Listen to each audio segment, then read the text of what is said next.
everyone, and welcome to Creative Thrive. I'm so excited to talk to today's guest. He is Wella Global Ambassador, and you know him from social media. I'm so inspired by his beautiful work, but I am even more inspired by his attitude and the passion that he has for his craft. It truly comes through in everything that he does. Please welcome to today's episode, James Earnshaw. Hi, James. How are you? Hi, what an introduction. Thanks so much. Thank you. Very excited Well, to be here. I told you before we even started that I am obsessed with your work. I know you've heard this before. It is um so here are my words. It is sexy, lived in glam. If I had to pick a word, the word would be vixen. Nice. Very nice. Thanks. Yeah. Do you know what? Like, it comes down to something so simple. Everyone wants to look sexy. And sexy is different to everybody, but everyone wants to look sexy, don't they? Yeah, they do, but I also think in that I've I've followed you for a long time and watched your evolution, I Yeah. guess. And in that evolution, I've also seen your work involved and how that has really changed and morphed a little bit as Yeah. well. And yes, I think everyone does want to look sexy, whatever that means to you. And there are many ways to do that and feel that. But that lived in glam, where it looks like she just rolled out of bed from having a wonderful night, Yeah. a few too many glasses of champagne, and she looks delicious. That's really Yeah. hard to achieve. Yes, yes, definitely. Definitely. It's crazy because people always say to me, they're like, you have this signature look, and you're one of those people on Instagram that if you swipe, you know it's yours before you see it. And that just kind of developed. I didn't just one day just decide to come up with that, you know? It kind of just, like you said, your work changes, and it kind of changed over time into that. Yeah. How did it develop? Was there a process? Was there a person? Was there a thing that allowed you to move into that development? Well, I think when I first started doing like shows and content and competitions, I never used to do what I actually wanted. I always used to be like, oh, what won last year and who am I against and what do I need to do to win? And I used to do these horrible, horrible short haircuts that I never ever would do now. And I was so shit at them as well because I just don't do that. But I just used to think that was what it would take to win. And I remember in 2015, I entered a competition and I didn't win with a haircut that I didn't want to do. And when I was not on the stage winning, I sat there in the audience and I was like, never again am I going to do what people tell me to do or what I think people want me to do. I'm just going to do what the fuck I want to do. And if people like it, they do. And if they don't, they don't. And since that day, it was kind of the era where like dressing and styling was kind of just becoming more popular. And Hmm. so in competitions or shoots or anything, it would be like mainly short and then like one long. And then like the next year I won with like a long. And I was like, see, like whether I win or not, I don't care because I actually like it this time. So that was the start of the journey. You know, I'm the queen of people following their authenticity and Yeah. being true to themselves. Is that still true for you today? Because now you've got all, I'm going to say all this pressure. I don't know if that's true, but from the outside looking in, you have all this pressure. You do have a look that is very much you. People have an expectation of you now because you're James Earnshaw, not James Earnshaw, right? Yeah. It's true though.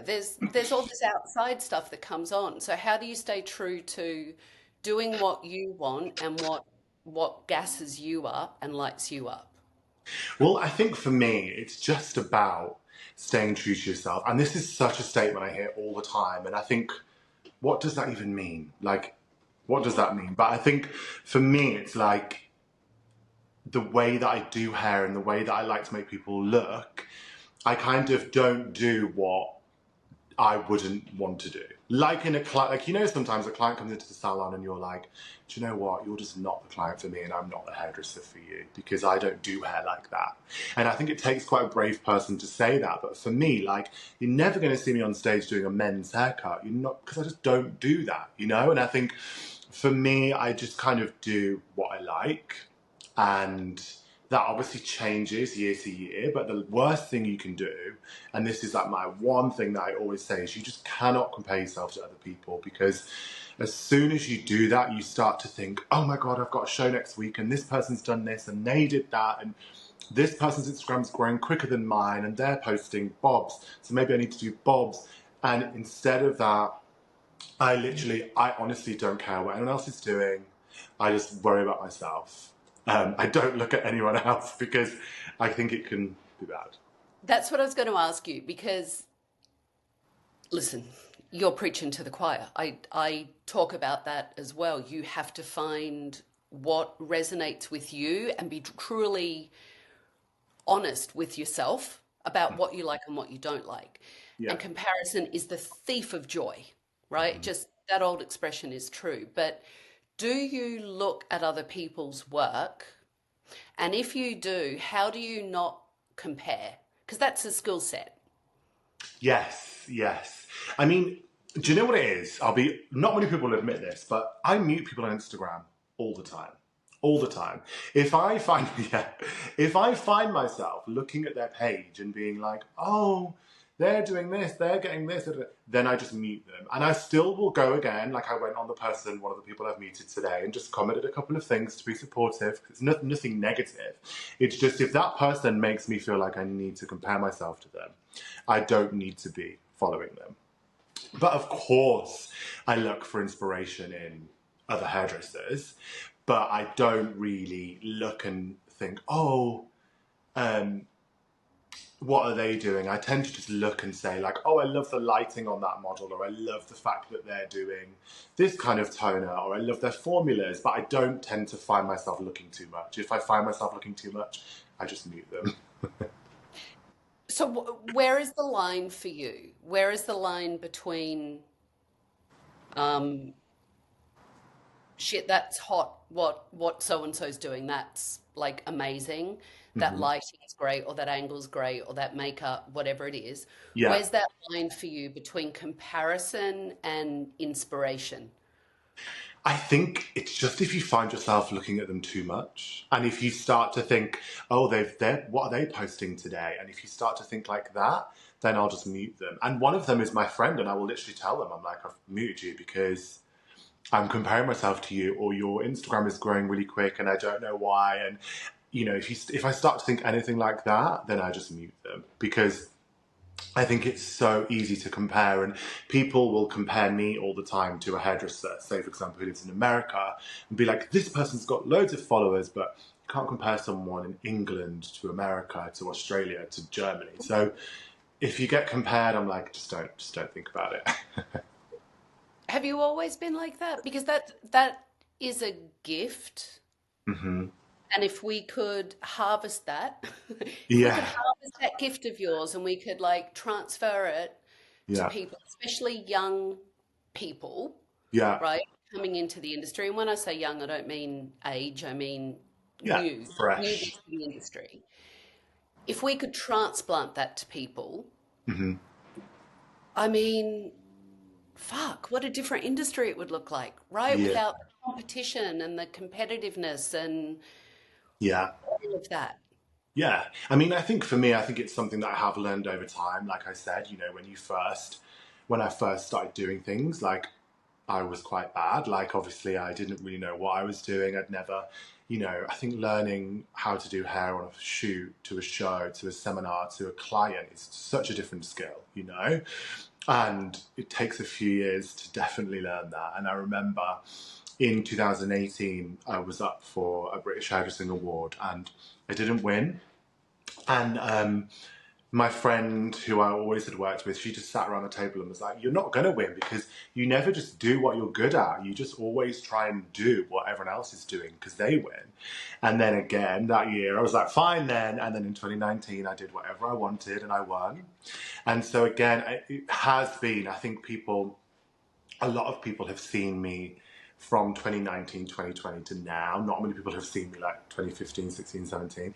So people think that I have like become really successful really fast, but it has been a long slog. And there are some work that people will never see because it is not very good.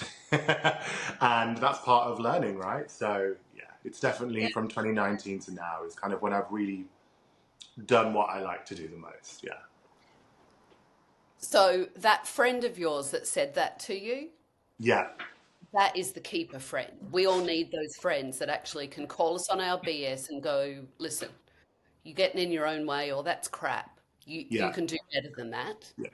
Well, I think Right. it takes, I mean, it takes a good friend. Like, if I'm shooting something and I need to, or do you know what? Like, someone said to me the other day, everything you do is great. And I'm like, oh, it really is not. Like, the stuff that's bad, I just don't post it or you don't see it because it's bad. You know, you don't do huge color changes and they work out every time. But I have two friends that I will be like, does this look bad? And they'll be like, yes. Whereas everyone else will be like, oh, I think it looks great, you know? And I think they're your true friends, the people that are just like, that looks shit, you can't post that. And I think as a human, but also as a creative, we all need those people that we can go to and say, I have an idea, or I have this image, or I did this thing. Tell me. Yes, yes. Because Right? I think some, I don't know about you, but I find in the moment of like shooting something or entering something or doing an event, you think that's your best work because it is at the time and you've put your work into it right then, whether you're rushing or whatever. And then it's only sometimes like 6 months later that I'll look back and be like, why did I put that model in that dress? Or like, why did I cut her fringe like that? Like, because you're then in a separate headspace where you're not personally attached to it as much because it's in the past. Yeah. So I think, you know, I've done shoots and my friends have been like, don't do that background. Or don't, and I think I've learned, I think that's tough, but I've learned it over the last few years is no matter how high up you get in this industry, no matter what you do, now for my role, I get critiqued more than ever on my work because it's if I'm shooting a global campaign that's going to be seen in every salon in the world for Wella, it's not going to be like let James just go crazy and do what he wants. You know, the more high up, the more opinions there are. So you get critiqued more and more. So I think if you can't handle critique, then you just shouldn't do it. Yeah. Well, that's part of the expectation that I said to you before, because I I believe what happens, especially on social media, and I'm very honest. I have a love-hate with social media. I think it is a cesspool, right? I just think it's a cesspool and it opens up the doors for people that just want to be mean and hateful Yeah. and rip people down. Mhm. The other side of social media is it is such an incredibly invaluable tool Mhm. of connection, especially for creatives, because social media has opened the door that I can sit in America and I can look at your beautiful work in the UK. I can check in and see the work that in Australia that friends are doing and get excited about it and comment on it. So Yeah. it's shrunk our industry and shrunk the world, frankly, Yes. in the most beautiful ways, but it Yeah. also opens the door for this expectation then, and everyone thinks they're a critic. Yes. Yeah. And there's a couple of things on this. I remember I mean, for me, like, I would not be anywhere near where I am in my career without social media. I would probably Mhm. just still be in the salon. There's nothing wrong with that, but I would still be in the salon probably wanting to do what I did. But I come from the era of most people who got like opportunities were from huge salon groups or you with an agency in London. They were like the two in the UK. You either were from like Tony and Guy or you all of that. Whereas what has happened is you could work in a tiny salon in the middle of nowhere and grow a huge following bigger than any of these people, which is crazy. So I think in a positive way, it has opened up the door, Mhm. but I think it's made it more difficult because, you know, it's there's constant trends coming out all the time on social media. People are telling you this is how you should do balayage. People are telling you this product is the best, and it's like constant, and it's like content is just saturated all the time that you constantly have to do it. But I think for me, I've learned that all the people that comment negative, they're usually either not hairdressers, so they don't understand like anything, or they're really bad hairdressers. Like no one good comments bad things because you don't care enough to worry. Well, I think it also goes beyond that. I think when you really invest in your craft and you invest in yourself, you realize that art is subjective. Yes. I also think there is something that can be seen in everything that is aesthetically pleasing. It Yeah. doesn't matter what it is. There's something, whether it's the lighting or the color or whatever it is, there's Yeah. something that you can go, oh, actually, that is quite lovely, even if I All don't the like effort that they've put into it. exactly. But All the hard work. yeah, like I always like hair shows. I mean, you've probably been to a million hair shows, you know? What I look for in a hair show to what someone else looks for is completely different. And there's some people's hair shows I look at and I don't like them at all. There's some that I love. But now, as I do a lot of shows and shoots, I will like, even if I hate everything about it, I will still clap and be like, it was fantastic because I'm like, you don't even know if you even had any models you could cut or colour. They might have all turned up and said no. You don't know, like, if the clothes stylist that had been booked for you was terrible and you didn't know, like, you don't know any of these things. And I'm like, until you've been in that position or until you have stood up on stage yourself, you will never understand the pressure.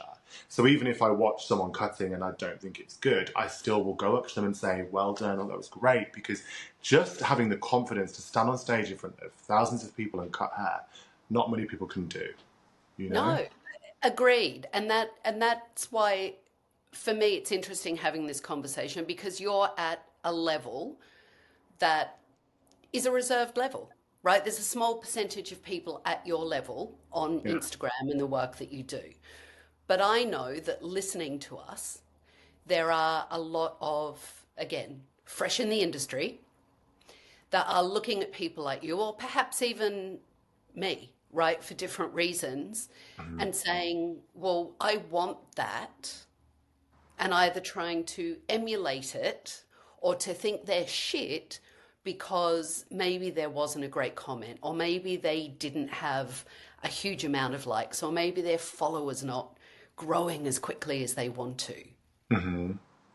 I And mean, you don't, literally, social media is crazy. Like, you're not going to have, I mean, it's a game at the end of the day, especially now. It's not what it used to be like 9 years ago, where it was like, post some pictures and people will like it. It's now a case of like, are Instagram going to show your content to enough people that you can beat this algorithm that people are even going to see? And I've seen people with amazing content who are incredible hairdressers who have no following. And I've seen people who have like nearly 1 million followers who are just a comedian and don't even do good hair. But because they're funny, people will follow them. So you absolutely cannot let an Instagram number relate to your skill set, because there's someone at the moment who is getting followers really fast and they don't necessarily do great hair. They just do jokey things, but that's what people find funny and follow. So you can't then compare yourself to them, because that's why you just have to use it for what it is and don't think about it. I think that that's also why you have to your other point, is be really true to you, Yeah. right? So I watched, you did a great interview, I think it was last year, with Lee Stafford, who I Oh, love. yeah. Oh, God, that was in Was it last year? 2021. 2021, yes. Was such a great interview with Lee, and he's great. Yeah, I'm And really good friends with Lee, actually. We've done a lot oh, together. really? Well, Yeah. I need to get him on here as well. I'll sort it out for you. You were talking about during the conversation, and you were actually saying, people expect it to happen overnight, and the success to happen overnight, and the build up to happen overnight. And you were talking about that it took you 7 or 8 attempts to win Hairdresser of the Year. in the UK, Mm-hmm. and how not only 7 and 8 attempts, but the investment, both emotionally and financially, and how every year you kept showing up doing it until you won. And now you're still talking about showing up and doing it. Yeah. Well, this is something, and again, I think we're quite similar in this sense. Like, I am very honest. Like, I cannot lie. Sometimes it gets me in trouble. I'm too honest, but I don't care. And when people come, say if I'm doing a course or if I'm doing a show or a seminar, people will say the term, I want to do what you do and I want to be like you. And I always say two things. I'm like, number one, you ain't going to be like me because it's just, there's only one. And number two, I was like, you don't, because if you did, you would. And this sounds so honest, but I say to them, when was the last time then you decided to come in on your day off and film content? They were like, we don't. Well, when's the last time that you asked your manager or boss, can I book in this girl for free on a quiet day to film content on? Because I want to start building Instagram and getting more clients. We don't. I was like, so therefore, you don't want to be like me then. And that sounds really brutal, but I remember I worked at a large company. I was like the person that was always pushing to do stuff, probably before I should have, but better early than not at all, I guess. And I was like, I want to do this, I want to do that. And I've had no one behind me, I've had no hairdressing family. I've always been like, there's no option. And it's exactly the same with my role at Weller that I have now. There's only 2 of us in the world. There's only ever been like 5, I think, in the history of Weller. And I literally was like, I'm the only person to ever be promoted into that. Everyone else has been bought in from the level from another brand. And I was like, I'm going to give them no choice. Like, if you give them no choice, then they can't say no, you know? Whereas if you're like, oh, I want to do this, everyone wants to do it until it's in an airport in the middle of Turkey at 3 a.m. with 3 suitcases with model clothes in them. Until you're getting up at 4 a.m. to travel to London to do a shoot that you're not being paid for, until you're searching for models constantly on Instagram, until you're, you know, all of this, people I do don't. know. Yeah. Yeah. Yeah. Until you have to say no to your family and friends because you can't be there for birthdays or Yeah. celebrations or Yeah, the things that you have to be because you're filming or you've booked a shoot or you're doing a hair show or And do you whatever. know what as well? Sometimes you just don't really want to stand. Like, sometimes I've realised I just don't really want to stand on stage in front of 1,000 people today. I just don't really feel like doing it. I'm a bit anxious or tired, or I don't feel like I look good, you know. But you have to, and you get on with it, and you just shut up. So it's funny. It's funny. It's hard, but it's funny. Yeah. Yeah, But it no, is. go It on. is hard, but that's why, honestly, again, that's one of the reasons why I really wanted to do this podcast because I've had my own fair share of people come up to me and tell me, oh my God, I want to be you. Or I'm just like you. I am just like you. And that can be true in many ways, right? You and I are very similar. Hmm. So, but I am me. And I Yeah. always tell people, don't try and be me. Go and be the best version of you. Yeah. Like, don't be me. I'm Hmm. me. No one else can be me. Go and Yeah. be the Totally. you that you can friggin' be. That's the Hmm. greatest thing that you can do. Yeah. No, totally, totally. But I think any role in any job in any creative world, I think it's tough. And if you want to do it, you have to kind of fight to do it. And it doesn't mean knocking people out of the way or anything like that. But you have to, like, you know, for example, like this January, like I don't travel in January because I just think it's good to be at home and reset your head. But like, do I really feel like yesterday, did I feel like filming content on a model on a Sunday at 10 in the morning because it goes dark at 3 p.m. in England? No. But you do, and you have to. And I don't ever want to get to that point where I'm like, oh, I'm in the role I want to be now. I'm done. I can just like chill, and because someone else will be behind me working harder. So you have to constantly, in my opinion, keep pushing, you know, and I'm never satisfied. There's always goals that I have, and I will always say to Wella or any company or whoever I'm working with, I want to do this. And sometimes people will be like, it's never going to happen, but it usually does. It sounds like your biggest competition is you. Yeah, honestly, like it sounds so bad, but I don't care what other people are doing because it's not good for you and other people shouldn't. Of No, course, like 100% care, like, agreed.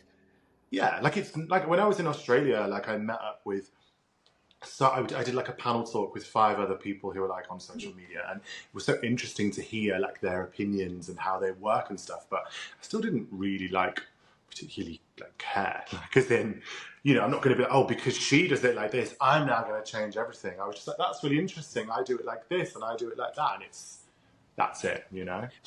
So, where do you find your inspiration and your growth? How do you find freshness within yourself? Yeah. Well, I think it's a tough one. I think it's important to know what you like, Hmm. and it's important to know what you kind of don't like. And I think it's also important to look at what has done well. Like, I had a bit of a time in, the problem is when was it? 2021, when that traveling just opened up again.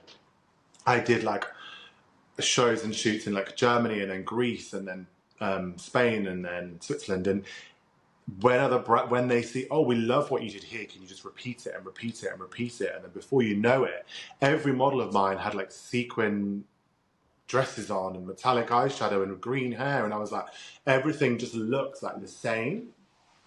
So I think I've learned to be like, oh no, this is what I want to do now. And I'm about to go on a trip to India for a show in a couple of weeks, and I just send over the mood boards before we even really talk about if I'm even going to go. And I'm like, obviously they give me the brief of like the product focus or whatever. And then I'll be like, this is what I want to do. And if they start to negotiate things that I wouldn't normally do, I'm just like, no, I'm not going. But no Uh, one does, to be fair. No one does. Like, especially at Weller, they're very flexible, so I'm lucky. But yeah, well, yeah, I wouldn't say no one does. I've been around for a minute or yeah, 12, and yeah, some people do. And I think one of the things that I've always disliked, doesn't matter if I'm doing hair, right? Because yeah. obviously I am a hairdresser, and I Mhm. did hair for a long time and worked all over the world on stage with manufacturers, Yeah. or doing speaking events and business classes. Thing I dislike the most is when people come up and go, "Oh, that was great. Can you just do that again? Can Yes, you just copy yes. that and just do that again?" Yeah, Because that's the same. I never liked it when a client came back into my business and sat in my chair and said to me, "Can you do exactly the same as last time?" Because no, the amount no, of arguments I used to have in the salon about people writing colour notes, I was like, I don't give a shit what I did last time. I was like, that was in May, it's now November. I was like, she ain't having the same thing again. And if she wants 100%. it, she is not having it.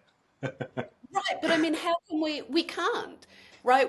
There are so many variables that, and when for me, if you're in a salon and your client sits their bum in your chair and they go, "Oh, same as last time," Yeah, and you just nod, then you're doing yourself a disservice and you're doing them a disservice, because that isn't going to happen. That ain't happening, no.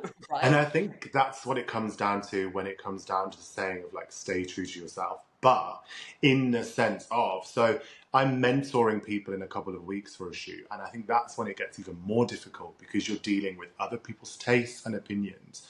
However, it has my name on it as the mentor. So I will make sure that the outfits that they are aesthetically wearing would be in my aesthetic, which means it is something that's kind of sexy and hot, and they have makeup on because again, it's Hmm. my aesthetic. And I think it's about, you can obviously like tweak yourself and tailor yourself, but I think for me, no matter how edgy you go or how commercial and wearable you go, it still has to be like sexy and aspirational to me. And I think that's what staying true to yourself and staying inspired is, because I could be in China or wherever, but it still needs to fit your aesthetic. And I was recently in China, and that was so difficult because their taste level is completely different. Totally different. But I was like, I'm not going to go to China and go, oh, I'm going to do hair that people do in China. because I don't do hair like that. And why have me come all this way then? You know, I think I just did what I did. And I think sometimes they were like, oh, you know, they don't like hair to be off the face. My model's hair was off her face, but you know, you can't go and change what you do for different countries in that sense. You have to stay true to what you do. And I think that's what gives you power is when people know what they're going to get from you, but in a positive way, because you do different versions, but they know your aesthetic, you know? Yeah, I agree. And I think that also keeps it fresh though, because when it's Yeah. a rinse and repeat, when it's, oh, I'm doing the same thing in China as I do Yeah. in the UK, as I do in the US, as I do in Australia, then what Mhm. happens is, especially with social media, because we're seeing things in real time now, it's not like the old days, Yeah. right? Not even when you were young, because you're too young compared to me. When I was young, like I had to wait 6 months to get my Vogue magazine. Yeah. I did. In Australia, I had to wait 6 months to get like the UK Vogue with the different season to see what had already happened in winter for me Yeah. to look in winter, right, and go through. Now with social media, it's instant. Yes. When you're doing a rinse and repeat all over the world or every stage you walk into, then it becomes predictable Diluted. Yeah. And I think and inspiring. that's the thing I did when I did. We had like I did like the biggest show I've done where like loads of people from around the world come together, and that was when it was like sequin, sequin, sequin, sequin for like a while, and I loved it, so I'm not complaining. But I was like, right, the show's going to be called Paint It Black, and all the models going to be in black, and we're going to do dark, and we're going to do edgy, and you know, I just want it to be like a surprise. I don't want to be that person because there are some people that I know what they will do before they get out on stage, and I don't want to be that person. You know, I think it's good for people to know your aesthetic, but I think it's good to surprise people and keep it fresh, definitely. So, where do you look for your freshness? Yeah, do you know what? It's one of those things, and I don't like. I do look at fashion and I do look at that, but I think it's such a stereotypical thing to say to be like runway shows. I'm like, I guarantee you that 90% of people do not look at like New York Fashion Week or Paris Agree. Fashion Week for inspiration. They just feel like it's a good thing to say, so they come up with an idea and then Google a fashion picture to go with it. Because I used to do that. Mhm. Whereas now, most of the time, I do just kind of look at the girl or the person I'm working on, and I'm like, how can I make her look hot? You know? And like, I just love making girls look hot. And I think I don't care whether it's in fashion or not. I don't care. Like, if she looks hot, I don't care. Like, and that could be like a fringe, or it could be something that is like stripy in color that's not even in fashion anymore, but I don't care. I've always just thought, how can I make this girl look hot? And that could, I do go onto like Pinterest and look at like, I always look at like nail colors and I'm like, oh, I'd love to make that into hair color. Or I look at like food or like clothes and I look at like material and stuff. And I always look, how can I make that color? But I don't really look at like runway shows as such. I think it's a very obvious thing to say, or like buildings. I don't do that. No, I agree. I mean, I always found it sounds kind of weird, but birds, Yeah, like, yeah, right? Because especially birds though, because they're just these random, crazy colors that are all put mhm, together that you'd probably not think of, especially at the mhm. time in a color palette, and it Yeah, just friggin' worked. Like it just came yes, together and worked. yeah. I love looking at like, I'll look at like a dress. I was looking at a dress the other day that's like this weird metallic fabric, and I was like, how can I make hair that metallic and that color? But I don't look at it and think, oh, is that in fashion? Because I don't really care. No, no, agreed. But it's always interesting to me to talk to creatives of how do you know, because it's different for everyone. How do you know what you're into today? You know what I mean? Like Yeah. you've got a shoot coming up, or you're going to India and you're doing something, so you've got to storyboard it and Hmm. tell everyone what's going to happen and what you're looking for, and so you have to kind of pre-ja vu Hmm. what you're anticipating happen, Yeah, right? yeah, For me, I do it in my head. Like I've already imagined, you and I have had this conversation 20 times. Hmm. right? So it's kind of done in my head. I Yeah. did the same with shows, but do you just wake up and go, shit, I've got to get my storyboard into Weller and I've got to let the agency know the girls I want and here's kind of what I'm looking for. Hmm. You just wake up and What do it?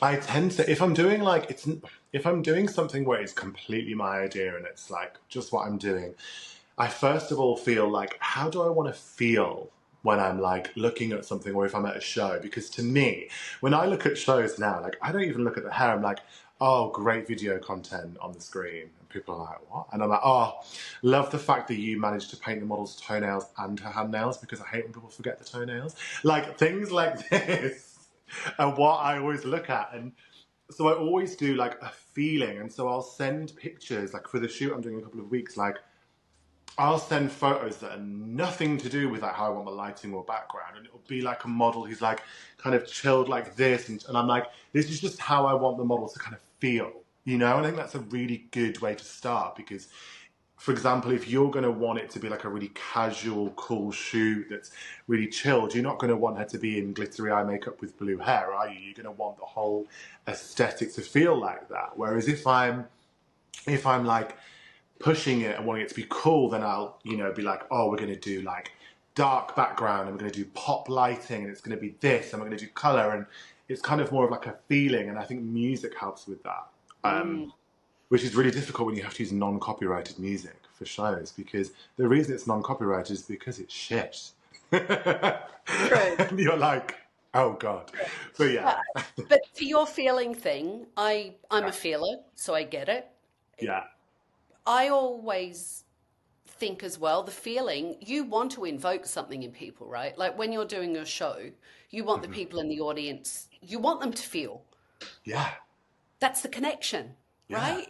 Totally. And it's not necessarily about like whether they like the hair or not. Like it's just about like, oh my God, I feel like that was like, that's like motivated me to go and have a drink and with my friends and chat because I feel energized. Or it could be that like, oh God, I really feel like the passion has come through and like I just love it. And I think that's the thing. I think sometimes it can be really hard to get across to people your vision of, I'm going to mix this and mix that and mix this and do this.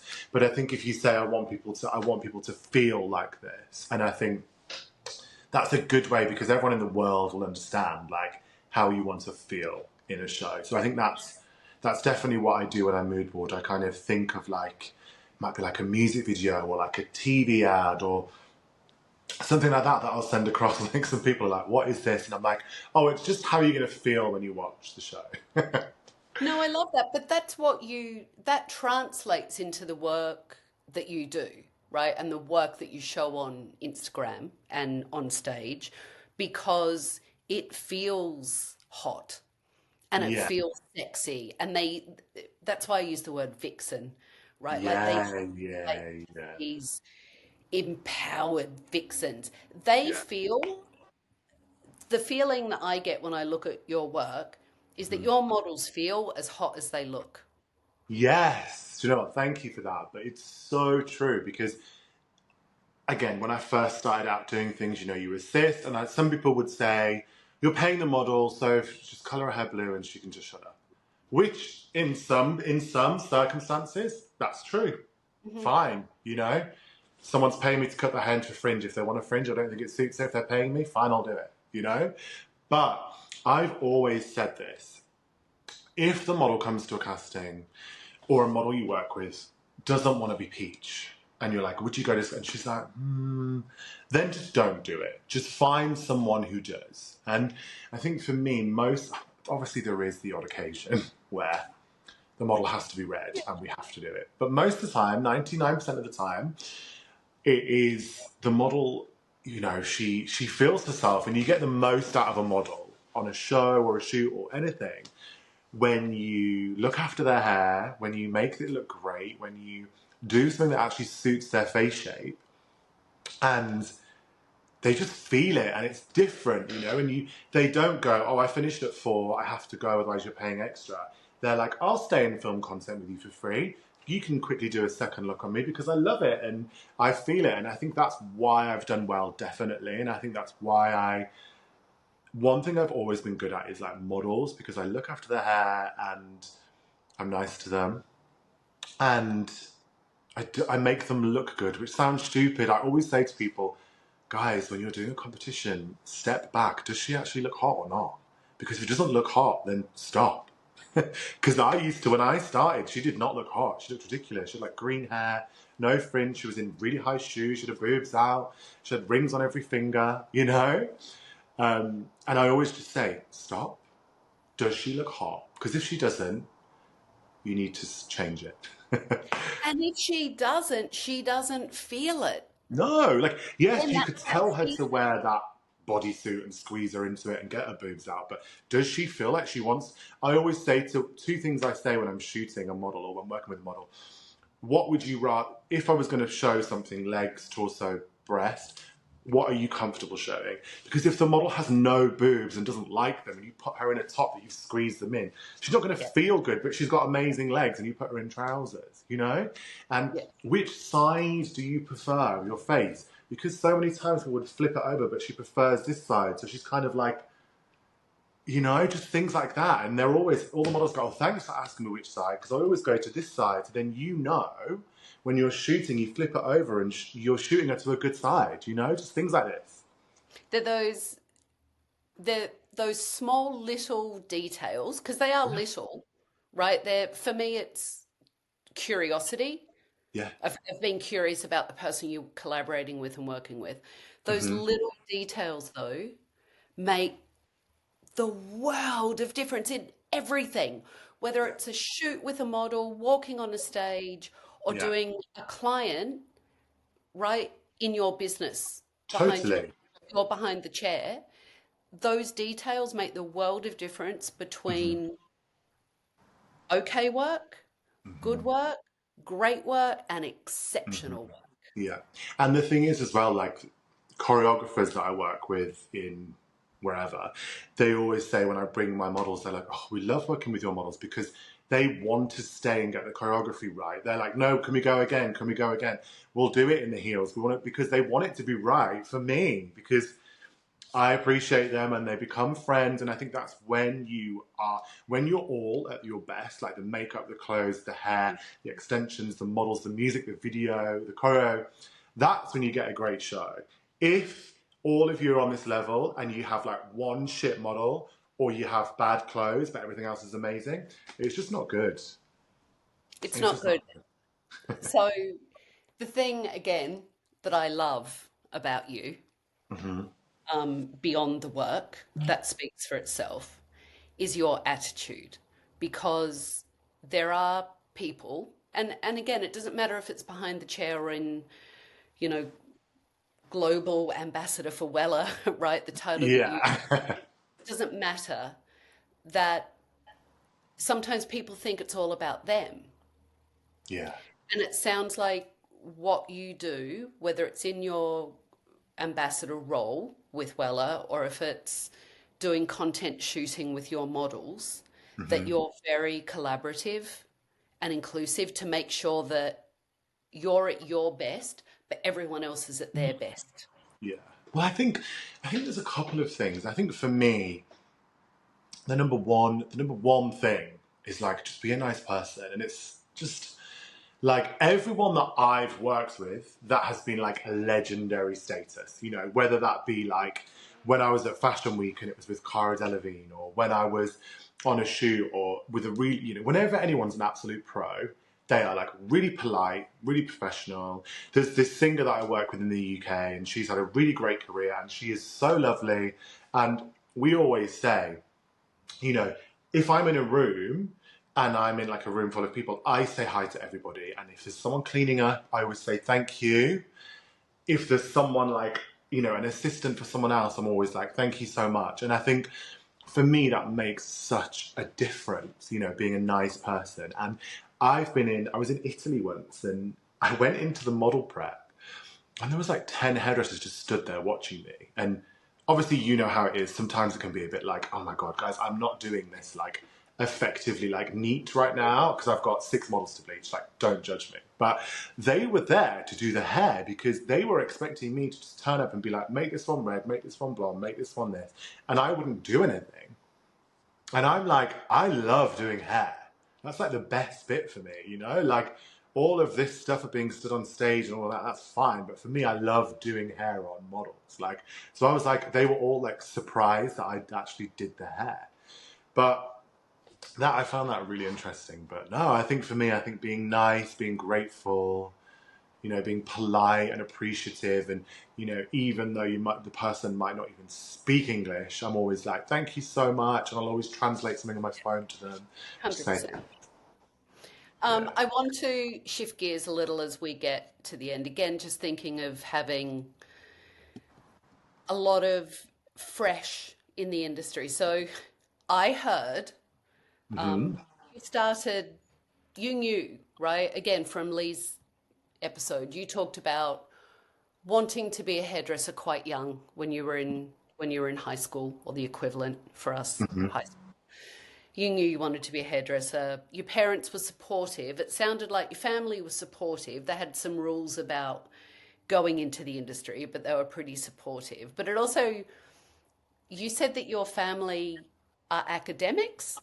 Do you know what? It's so funny. I'll keep this story short, but my brother just got married like 3 weeks ago in South Africa. And again, my brother went to Oxford University, got highest in the year for maths.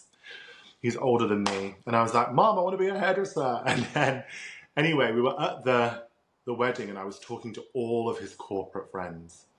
And all of them, I was like, oh my God, we are so, so different. But they were all like, oh, it's so great how like happy you are and your job seems so fun and you don't have to go into the office and you don't have to do, and it's so true. It's so true. But yeah, my family are very, very corporate, clever people.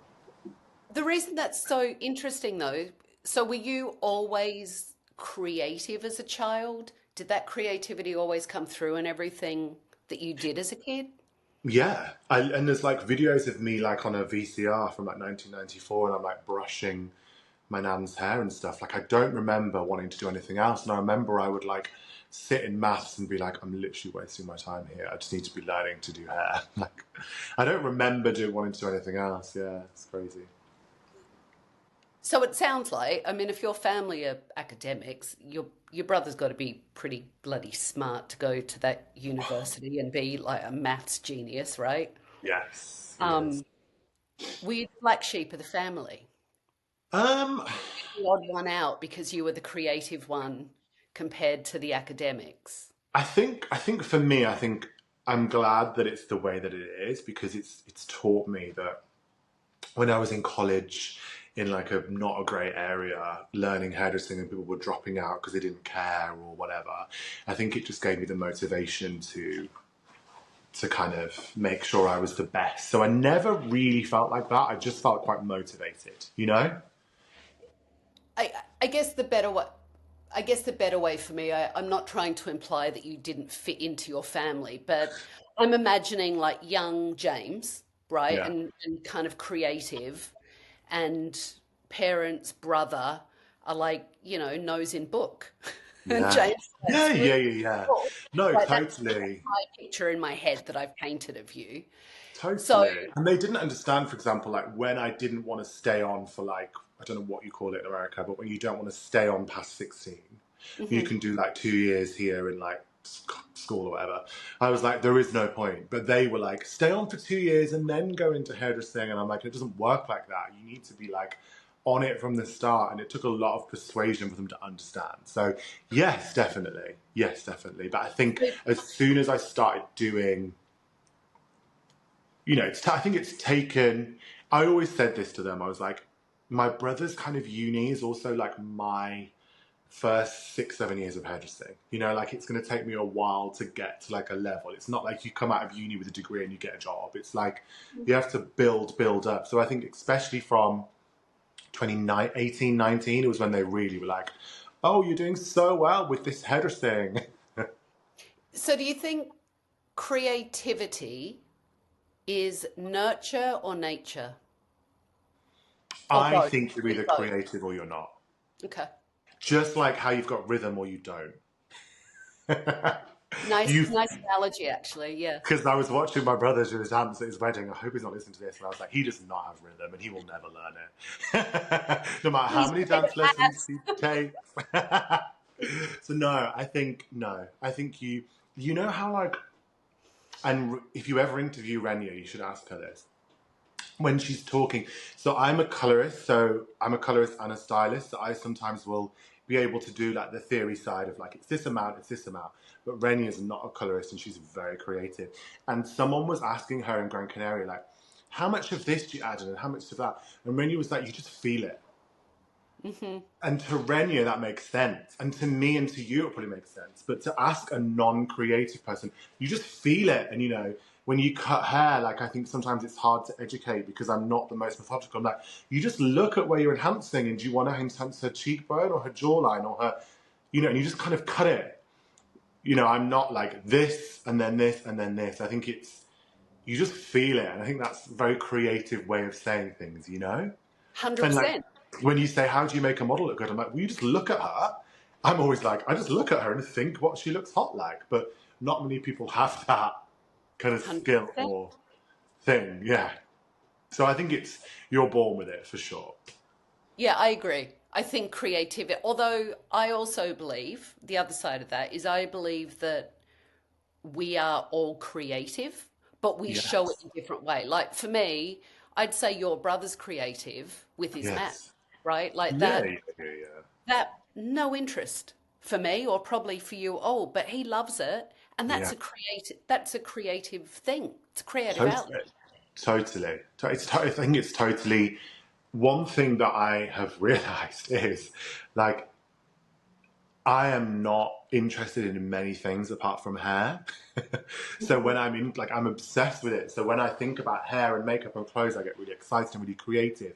But I'm not creative when it comes to like thinking about something else. You know, like, so I think passion and creativity can come together because when you're passionate about something, you're creative in it. Because I've seen people who are not creative come up with an amazing house renovation, and I'm like, how, when you're not creative but they're passionate about it, you know? So I think that ignites creativity as I think well. it's the I think it's the joining for me of passion and creativity. When you can put those things together, that's rocket fuel. Yeah, if you have those two things with the skill, you're, Rocket fuel, right? yeah, yeah, you're all So good.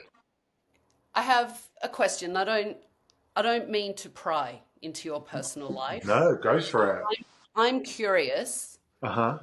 also because a catalyst for me to Hmm. start this podcast now, right? Like the question for some people will be, why now? Hmm.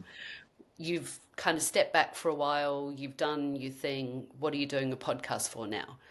And the catalyst for me was because I am passionate about our craft and this industry. And I like to think I'm creative. But I've also had, as everyone has out there in some way or another, I've had a lot of stuff going on in my life. Hmm. And the things that I had going on in my personal life, I needed to close all the windows and the doors and just focus on what I needed to focus on and leave everything behind so that I could Hmm. put my energy and attention where it needed to be. Yeah, So, I think we all have situations like that. We all have situations in different levels that get us down or become overwhelming yeah. and feel depleting, right? Or we've just been friggin' brokenhearted, right? Relationships broken Thank up and we've been brokenhearted or disappointed in you. people.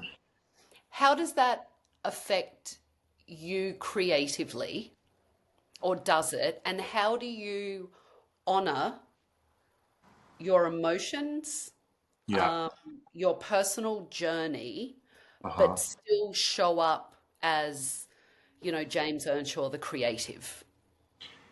I think, do you know what? I don't talk about this like time in my life often, but I think there's a couple of times where I've had like setbacks, you know? I think 2019, I got attacked by two people. I literally had like two black eyes, like glue in the side of my face, and it was the week before Salon International in London, and I wasn't going to go, but I still went and went on stage and wore glasses to cover up, but they didn't cover up at all, and I still went on stage with like a black eye and all of that, and I'm so glad that I did. Right, I'm so glad that I did.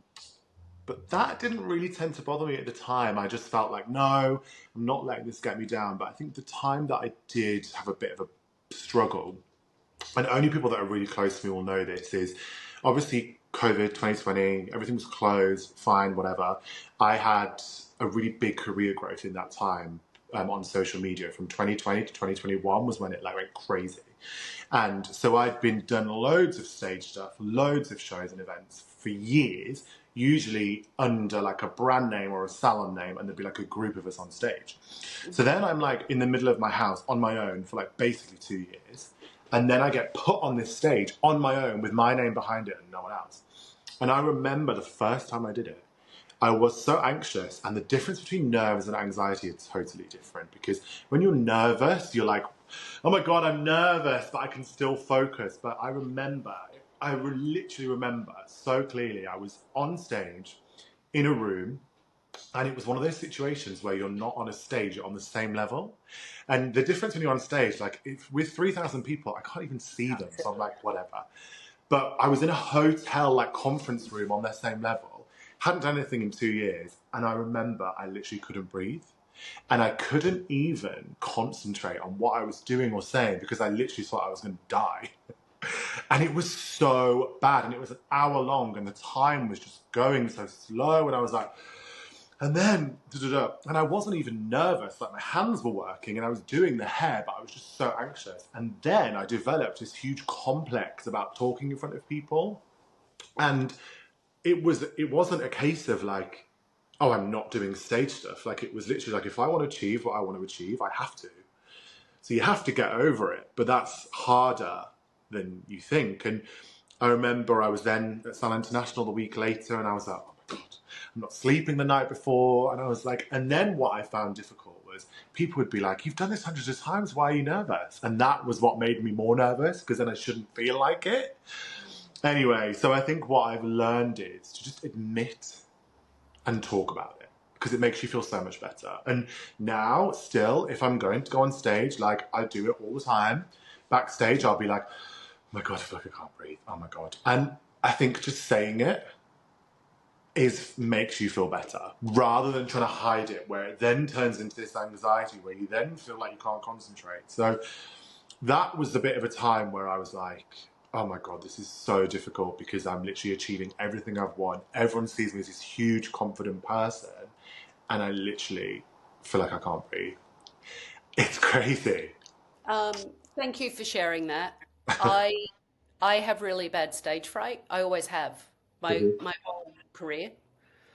And it amplified, right? So for me, I'd do what you did. I like the nervous, palms would sweat, heart would flutter. Yeah, It's it's all okay. yeah, That is what I call excitement nerves.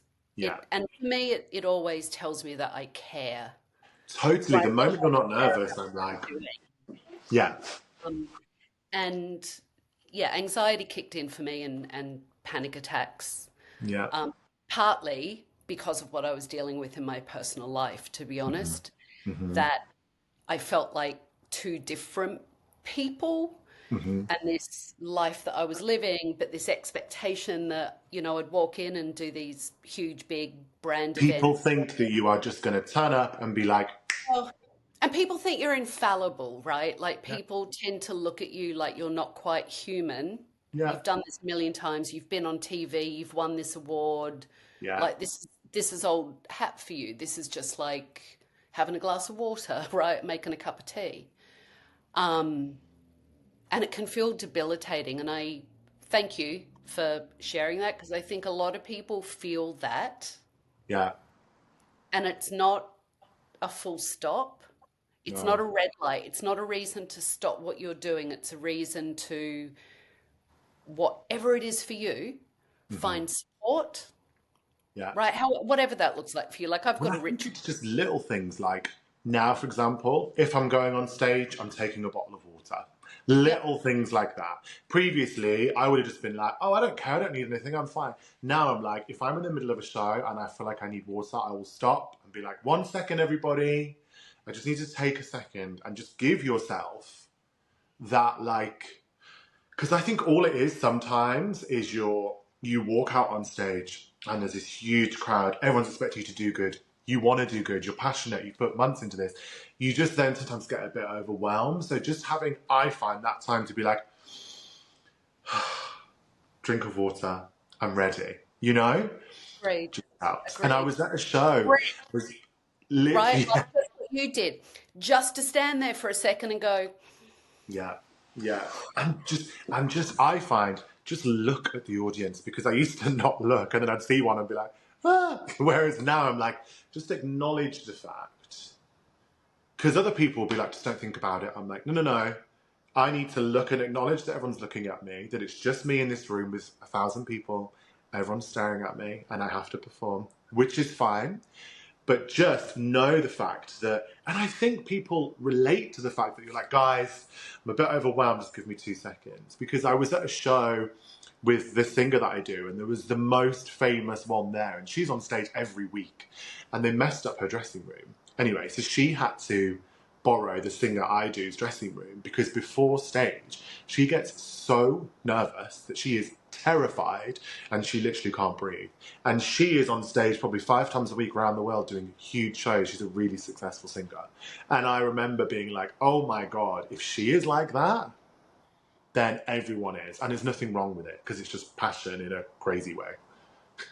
no, agreed. That's why thank you for sharing it because I believe there is, and I know I've had this expectation heaped on me, Mm-hmm. right? There is an expectation that you've done this a million times. As I said, it doesn't mean anything, or there's something wrong with you.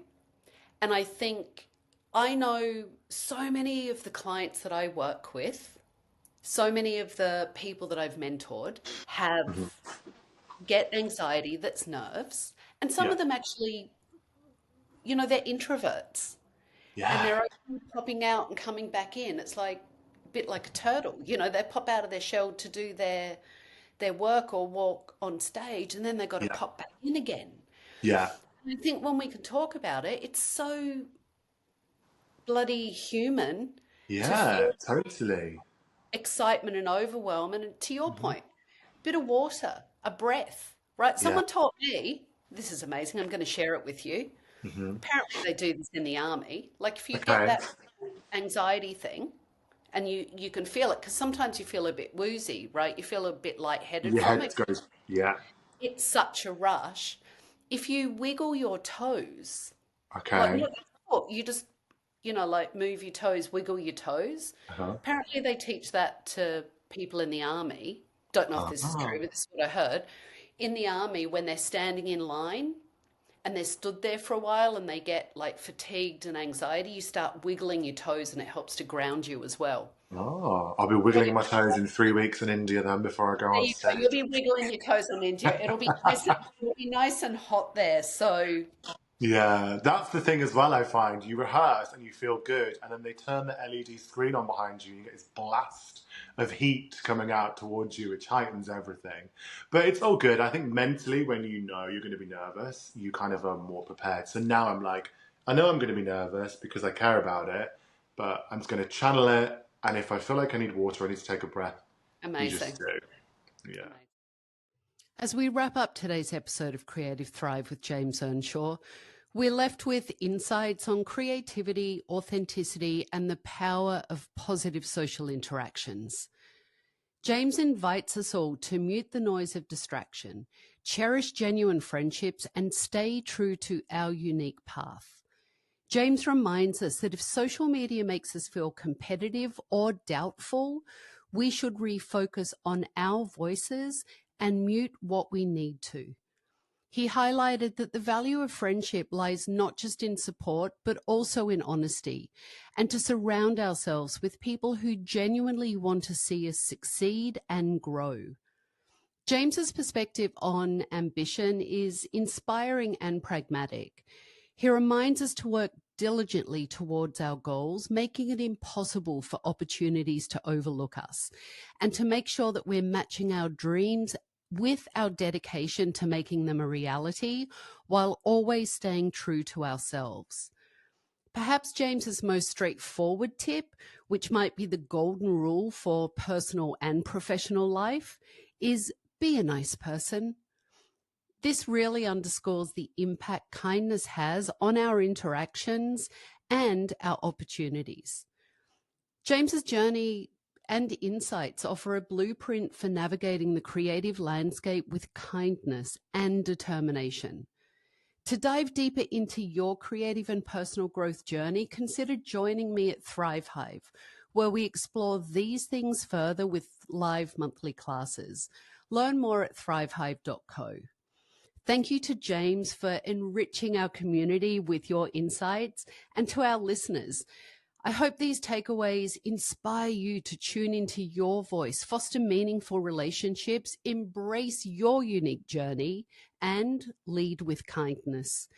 If today's episode inspired you, please follow, like, and subscribe to Creative Thrive on Apple Podcasts, Spotify, or your preferred platform. Your support helps us to continue to share stories that inspire and guide us all. Until we meet again, I hope the stories and insights from Creative Thrive accompany you as a source of inspiration to let your creativity soar.